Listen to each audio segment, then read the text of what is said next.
Hi friends, welcome to my channel. இன்றைக்கி நம்ம என்ன பார்க்க போகிறோன்னா, எல்லாருக்கும் ரொம்ப பிடிச்ச தந்தூரி சிக்கன் ரெசிபி தான் பார்க்க போகிறோம். இப்போ நம்ம பண்ணுறது ஹோட்டலில் பண்ணுற அதே டேஸ்ட்டில் இருக்கும்.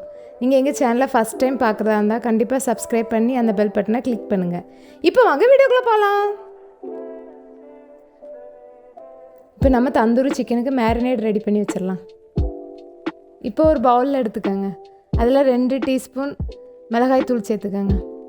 உங்களுக்கு காரம் எவ்வளோ தேவையோ அந்தளவுக்கு சேர்த்துக்கோங்க. 1 டீஸ்பூன் மல்லித்தூள், 1/4 டீஸ்பூன் மஞ்சள் தூள், 1/2 டீஸ்பூன் கரம் மசாலா, 1/2 டீஸ்பூன் ஜீரகத்தூள்,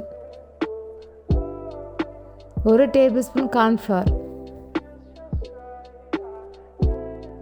2 டீஸ்பூன் இஞ்சி பூண்டு பேஸ்ட், 2 டேபிள் ஸ்பூன் தயிர். இப்போ ஒரு லெமனோட ஜூஸ் எடுத்துக்கோங்க, அதையும் ஆட் பண்ணிக்கோங்க. நம்ம லெமன் சேர்க்கும்போது தான் தந்தூரி சிக்கன் நல்ல டேஸ்ட்டாக இருக்கும். இப்போ நான் 3 பீஸுக்கு 1 லெமனோட ஜூஸ் சேர்த்துருக்கேன். உங்களுக்கு நீங்கள் எத்தனை பீஸ் எடுக்கிறீங்களோ அதை அனுசரித்து சேர்த்துக்கோங்க. இப்போ இதுக்கு தேவையான அளவு உப்பு சேர்த்துக்கோங்க. 1 டேபிள் ஸ்பூன் எண்ணெய் சேர்த்துக்கோங்க. இப்போ இது எல்லாத்தையும் நல்லா மிக்ஸ் பண்ணிக்கோங்க. இப்போ இதை மிக்ஸ் பண்ணுறதுக்கு தண்ணி சேர்க்கணும்னு அவசியம் இல்லை, ஏன்னா நம்ம தயிர் லெமன் சேர்த்துக்கிறதுனால அதில் உள்ள தண்ணியே போதும். இதை நல்லா மிக்ஸ் பண்ணிக்கோங்க.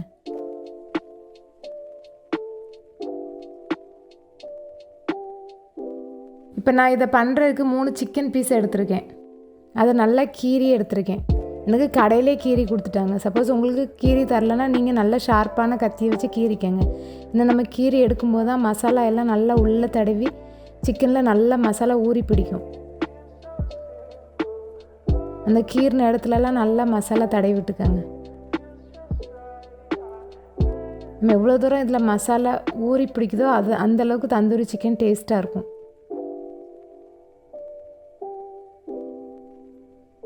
நீங்கள் இதை பண்ணுறதுக்கு அந்த தையோட பகுதி கிடச்சிச்சின்னா அதை வச்சு பண்ணிங்கன்னா இன்னும் நல்லா டேஸ்ட்டாக இருக்கும். எனக்கு கடையில் வெட்டி தர சொன்னால் அவங்க அப்படி கொடுக்கல, இப்படியே கொடுத்துட்டாங்க. இப்போ நம்ம இதை மூடி போட்டு ஓவர் நைட் ஃப்ரிட்ஜில் வச்சுருங்க. நம்ம ஓவர் நைட் ஃப்ரிட்ஜில் வச்சிங்கன்னா தான் நல்லா சிக்கனில் நல்லா மசாலா ஊறி பிடிக்கும். அப்போ தான் தந்தூரி சிக்கன் நல்லா டேஸ்ட்டாக இருக்கும்.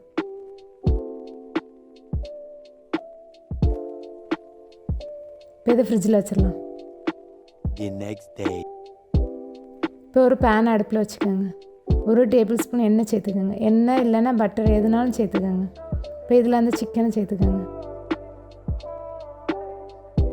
இப்போ சிக்கனை 2 நிமிஷத்துக்கு ஒருக்கா மாற்றி போட்டு ஃப்ரை பண்ணுங்கள். அப்படியே வச்சிங்கன்னா ஒரு சைடாக கரிஞ்சிரும். ஏன்னா நம்ம டீப் ஃப்ரை பண்ணல, ஷாலோ ஃப்ரை பண்ணுறதுனால நல்லா எல்லா சைடும் வெந்து வர்ற மாதிரி மாற்றி போட்டு ஃப்ரை பண்ணுங்கள். ஸ்டவ்வை லோ ஃப்ளேமில் வச்சுக்கோங்க. ஏன்னா நீங்கள் அதிகமாக வச்சிட்டிங்கன்னா அடி பிடிச்சிரும். இப்போ இதை நல்லா மாற்றி போட்டு ஃப்ரை பண்ணுங்கள். இது குறைஞ்சது வெந்து வர்றதுக்கு 1/2 மணி நேரமாவது ஆகும். அதனால் 2 நிமிஷத்துக்கு ஒரு டைம் மாற்றி போட்டு ஃப்ரை பண்ணிங்கன்னா சிக்கன் நல்லா உள்ளே வெந்திருக்கும். இப்போ பார்த்திங்கன்னா ஓரளவு நல்லா வெந்துச்சு. நீ அதை எடுத்துடலாம். நீ அதே மாதிரி இன்னொரு பீஸையும் ஃப்ரை பண்ணி எடுத்துடலாம். இப்போ இதை நமக்கு ஸ்மோக்கி ஃப்ளேவருக்காக சார்கோலை சூடு பண்ணிகிட்ருக்கோம். சார்கோல்னால் கறிக்கட்டையை தாங்க நல்லா சூடு பண்ணுறோம். நல்லா ரெட் கலர் வர வரைக்கும் ஹீட் பண்ணிக்கோங்க. இப்போ இதை ஹீட் பண்ணுறத அந்த சிக்கனில் ஒரு கிண்ணத்தில் வச்சுக்கோங்க. ஒரு கிண்ணம் வச்சு அந்த ஹீட் பண்ண அந்த சார்கோலை சேர்த்து 1/2 டேபிள் ஸ்பூன் நெய் சேர்த்திக்கங்க. இப்போ நல்ல புகை வரும். இது அப்படியே 2 நிமிஷம் மூடி போட்டு வச்சுருங்க. அந்த ஸ்மோக்கு வெளியே போகாத மாதிரி மூடி போட்டு வச்சுக்கோங்க. இப்போ பார்த்தீங்கன்னா சிக்கனில் ஸ்மோக்கி ஃப்ளேவர் நல்லா இன்ஃப்யூஸ் ஆகிருக்கும். இது ஹோட்டலில் சாப்பிட்ட மாதிரி அதே டேஸ்ட்டில் இருக்கும். பார்த்தீங்களா, தந்தூரி சிக்கன் சூப்பராக ரெடி ஆயிடுச்சு.